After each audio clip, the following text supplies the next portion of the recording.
거룩하신 주님 앞에서 찬양하는 입시 멈추지 말게 하여 주옵시고 내 안에 찬양의 기쁨이 떠나지 않게 하여 주옵소서. 고통 가운데 있어도 슬픔 가운데 있어도 감사 가운데 있어도 끊이지 않는 찬양이 내 마음속에 내 중심에 사로잡길 원합니다.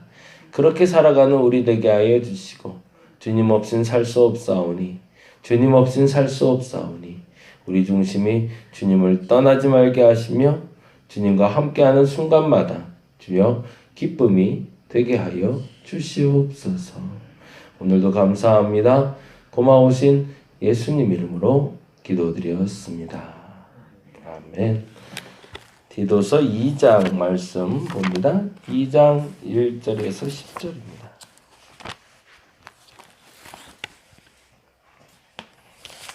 디도서 2장 1절에서 10절까지 기록된 말씀 우리 한 절씩 천천히 같이 읽도록 하겠습니다.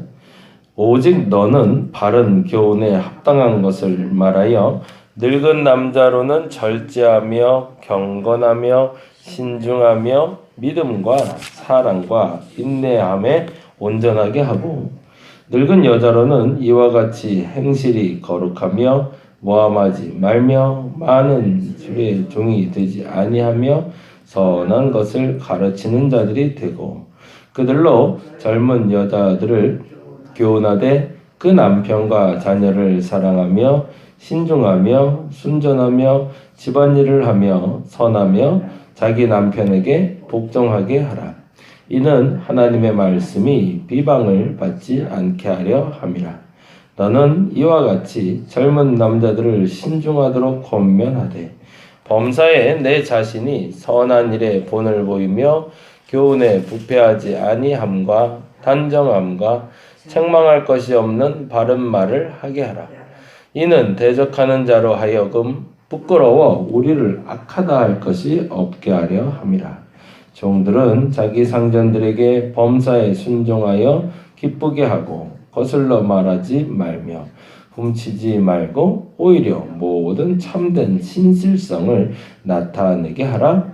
이는 범사에 우리 구주 하나님의 교훈을 빛나게 하려 함이라. 아멘.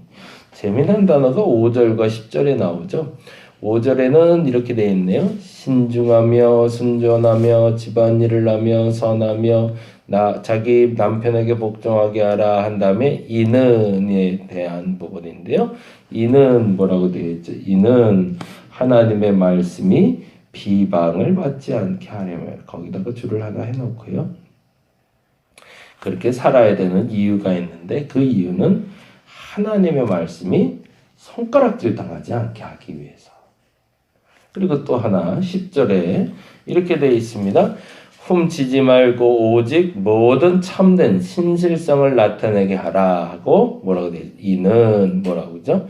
범사에 우리 구주 하나님의 교훈을 뭐 하려고? 빛나게 하려 함이라. 거기다가 줄을 쳐놓죠. 우리의 삶의 종착역이 여기 있다는 거죠. 이렇게 살아야 되는 이유가 뭐냐? 첫째는 하나님의 말씀이 손가락질 당하지 않게 하고 하나님의 교훈이 빛나게 하기 위해서 우리는 이렇게 살아야 된다라고 이야기하고 있는 거죠. 그럼 우리 삶의 중심이 뭐라는 거죠? 하나님의 말씀이어야 된다는 거죠. 이렇게 살아야 되는 이유 한 가지야. 이렇게 살아야 되는 이유 한 가지야. 예전에 제가 조금 더 어리고 젊었을 때 세미나를 좀 많이 쫓아다녔는데 각 세미나마다 특징들이 있잖아요. 그런데 전도 세미나 하시는 목사님이 한 분 계셨는데 4박 5일 동안 쭉 세미나를 하시고 설교에 대한 세미나를 한 번 더 해주셨어요. 근데 설교에 대한 세미나를 하시면서 아주 재미난 얘기를 하시더라고요. 전도에 대한 설교가 세상 가장 쉽다는 거예요. 전도 설교처럼 어려운 게 어디 있는데 전도 설교 왜 이렇게 쉽냐고 그때 그 목사가 하는 요리가 그러시더라고요. 모든 얘기 다 끝나고 그래서 전도해야 됩니다라고 얘기하면 된대요. 착하게 사셔야 돼요. 왜 착하게 살아야 되냐면 전도하기 위해서입니다. 뭐 이렇게 가면 된다고. 세상 제일 쉬운 게 전도 설교라고 이야기하시더라고요. 근데 그 말을 들으면서 야, 참 쉽게 설교한다라는 생각이 드는 게 아니라 야, 저분은 뼛속까지 전도에 대해서 푹 빠져 있구나라는 생각이 들더라고요. 사도 바울도 마찬가지라는 거죠. 이렇게 살아야 된다, 저렇게 살아야 된다, 말도 많고 탈도 많고 꼭 해야 되는 것들 얘기하는데 그 이유는 오직 하나라는 거죠. 하나님의 말씀 앞에 바로 서기 위해서. 그것이 삶의 목적지이기 때문에 그렇게 사는 거지. 가족이 행복하기 위해서, 가족의 행복을 통해서 남들에게 칭찬받기 위해서 그런 거, 그게 중심이 아니다라고 얘기하는 거죠. 다시 한번 정리하면서 갈게요. 1장 이야기하면서 사도 바울이 사도된 이유와 디도를 그레데에 남긴 이유가 동일하다라고 얘기를 했어요. 근데 그 동일한 이유는 뭐였죠? 1장에 나온 것처럼 하나님이 택하신 자들.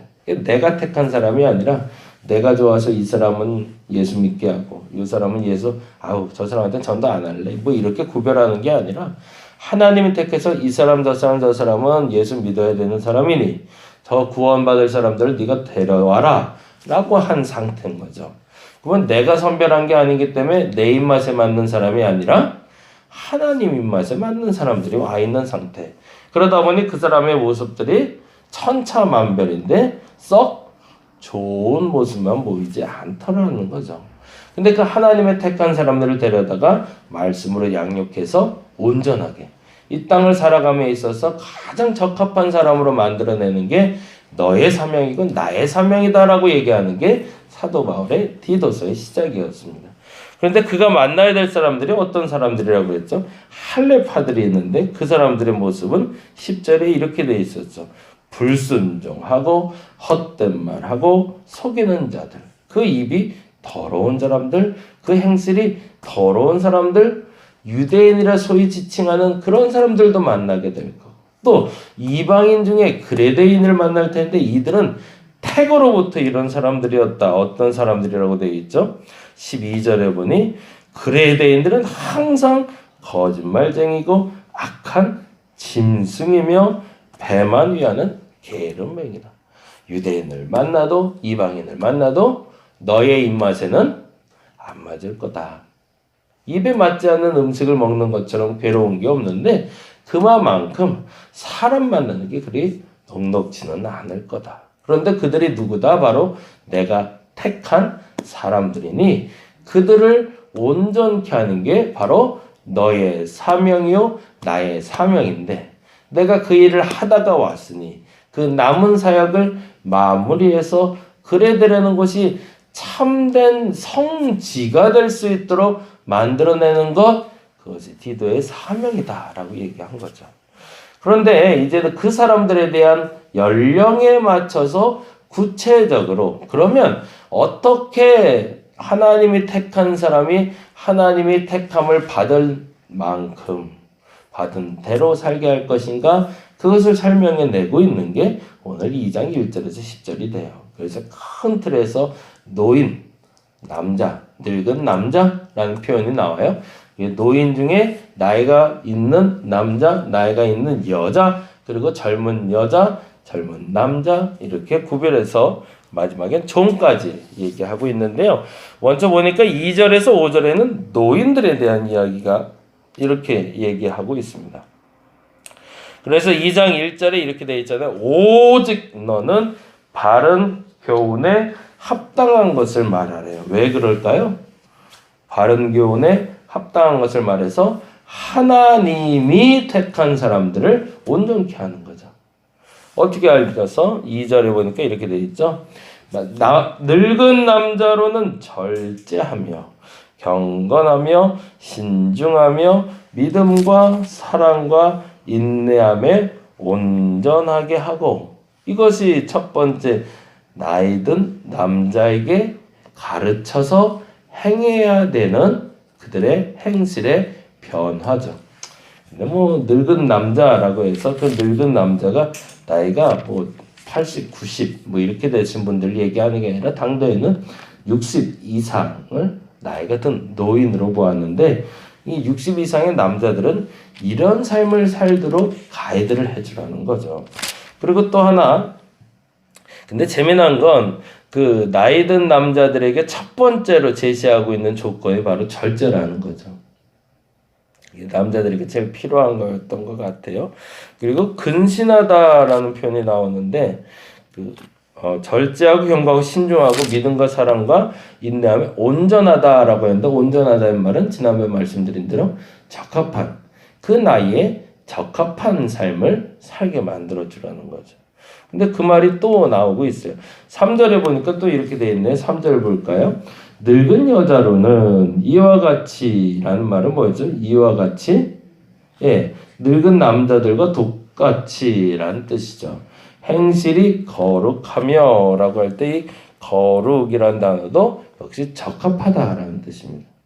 그 행실이 나이든 만큼 나이든 대로 적합하게 그 나이에 맞게 사는 게 가장 건강하다는 거죠. 그리고서 모함하지 말며 많은 술에 종이 되지 아니하며 선한 것을 가르치는 자들이 되래요.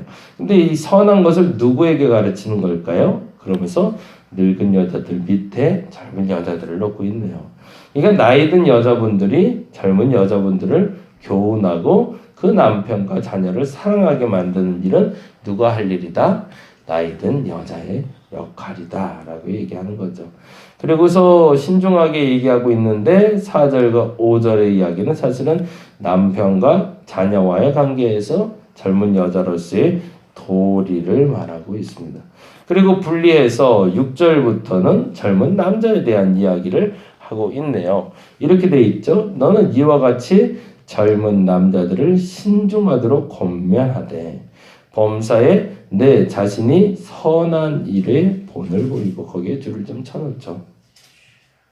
디도의 연령대가 어떻게 되는지가 보이는 거죠. 늙은 남자들, 늙은 여자들, 젊은 여자들 교훈하는 이야기하고 달리 젊은 남자를 할 때는 내 자신이 선한 일에 본을 보이라는 건 아마도 디도의 나이도 그 젊은 남자의 기준에 부합한 사람이었겠죠. 근데 이 젊은 남자들은 나이 든 분들하고는 달리 본을 보이는 삶을 네가 먼저 살지 않으면 그들에게 가르칠 수 없다라는 이야기를 하고 있는 거고요. 지금은 없어진 단어지만 종이라는 단어가 9절과 10절에 나옵니다. 그때 당시에 꼭 필요한 계층인 거죠. 이게 사실은 이거는 연령에 대한 구분이 나오다가 뜬금없이 종이라는 구분이 나와서 좀 당혹스럽긴 하지만 정확한 표현으로는 이렇게 하는 게 맞는 거예요. 가정 안에 있는 구성원이라고 보는 게 더 정확한 거죠. 우리 집에 누가 살까? 라고 얘기할 때 나이 든 엄마, 나이 든 아빠가 있고 그리고 젊은 엄마, 젊은 아빠가 있고 자녀들이 있고 또 누가 있는 거예요? 항상 종들도 있었던 거죠. 우리 가정 안에 모든 것들이 온전하게 되기 위해서 더 정확히는 적합한 삶을 살기 위해서는 무엇이 필요할까를 가리키기 위해서 종이라는 단어도 들어와 있는 겁니다. 그런데 9절과 10절은 이렇게 되어 있죠. 9절 10절 보니까 종들은 자기 상전들에게 범사에 순종하여 기쁘게 하고 거슬러 말하지 말며 훔치지 말고 이런 일이 종종 있었던 것 같아요. 내 물건 아는 거에 자꾸 손을 댔던 거죠. 그런 면에서 요셉이라는 사람이 그 집안에 그 총무로서 생활하면서 일어났던 일은 참 귀한 일이었던 거죠. 주인이 하지 말라는 일은 난 안 합니다 라는 고백이 이 고백과 만나고 있는 거죠. 그래서 이렇게 되어 있습니다. 훔치지 말고 오히려 모든 참된 신실성을 나타내게 하라. 그래서 뭐 하라? 이는 범사에 우리 구주 하나님의 교훈을 빛나게 하려 함이라 라고 이야기합니다. 어찌 보면 한 가정이 바로 서면 교회도 사회도 바로 설 수 있다라고 얘기하는 거죠. 그레데인들, 유대인들 보면 볼수록 답답하고 화가 날 텐데 그들을 바꿀 수 있는 원동력, 그들을 바꿀 수 있는 근원이 있다. 어디로 먼저 들어가라는 거예요? 가정으로 먼저 들어가라는 거죠. 그래서 가정 내의 구성원이 탄탄하게 건강해지면 어떤 일이 벌어진다는 거예요? 5절 말씀처럼 하나님의 말씀이 비방받지 않게 될 거고 가정이 건강해지면 하나님의 교훈이 빛나게 될 거라는 거죠. 그러면 디도의 목회의 시작점은 어디였을까요? 교회 안에서 아마도 그러지 않았을까 싶은데 이 본문을 글로 이렇게 적어서 각 가정에 나눠주지 않았을까? 이건 꼭 봐라. 그리고 암기해놔라. 그래서 가정에서 이렇게 해야 된다. 그러면 이게 해당이 안 되는 사람이 없었겠죠. 그래서 그 사람들이 각자 읽으며 기도하며 내게 지금 잘못된 것이 무엇인지 바른 것이 무엇인지를 점검하면서 믿는 가정의 삶에 변화를 일으키게 되면 그 믿는 가정이 그 지역을 변화시키고 그 지역을 변화시킨 그 사람들로 말미암아 앞서 말한 대로 그 남겨진 사역을 마무리할 수 있다라고 사도 바울은 디도에게 조언해주고 있었던 겁니다. 이번 한 주 다시 시작됩니다. 그리고 이제 예배도 시작될 거고요. 주일날 이제 예배 드립니다. 이번 주일부터 저희들 예배 드릴 거고요. 그리고 새벽 예배도 계속 진행되는데 앞으로 예배가 회복되고 그리고 우리의 모임도 회복되는 것도 중요하지만 오늘만큼은 특별히 그렇게 기도했으면 좋겠어요. 아무리 예배가 회복되고 모임이 회복된다 한들 가정이 무너지면 아무 소용없는 것. 우리 가정이 탄탄하게 이러한 믿음의 가정이 되게 해달라고. 그래서 오늘 하루는 2장 1절에서 10절에 있는 말씀을 다시 한번 점검해 보시면서 자기에게 해당되는 연령에 나는 무엇이 부족하고 무엇을 잘하고 있는지를 점검해서 그 부분을 채워가고 그리고 부족한 부분을 할 수 있는, 결단할 수 있는 저와 여러분 되시기를 간절히 바랍니다. 기도하겠습니다. 가정이 바로 서지 않으면 아무리 교회가 거룩하고 아름다운 모습이라도 선한 것이 드러날 수 없습니다. 각 가정의 평안을 주께서 먼저 시작하게 하여 주시옵소서. 예배가 무너졌다고 하고 교회에서의 모임이 무너졌다 한들 결코 무너지지 못할, 아니 세상 그 누구도 갈라놓지 못할 것이 있습니다. 그 공동체가 바로 가족입니다. 아무리 다른 사람을 못 만나게 해도 가족은 만날 수 있습니다. 그러니 그 가정 내에서 진정한 거룩이 시작되게 하여 주시고 진정한 회복도 시작되게 하시고 또한 가정을 통로로 하여 교회도 지역도 다시금 회복되게 하여 주옵소서. 믿음의 가정 한 가정만 바로 서도 세상이 바뀔 줄로 믿습니다. 그 바로 선 한 가정이 바로 우리 집이 되게 하여 주시옵소서. 감사합니다. 고마우신 예수님 이름으로 기도드렸습니다. 다 같이 기도하고 돌아가도록 하겠습니다.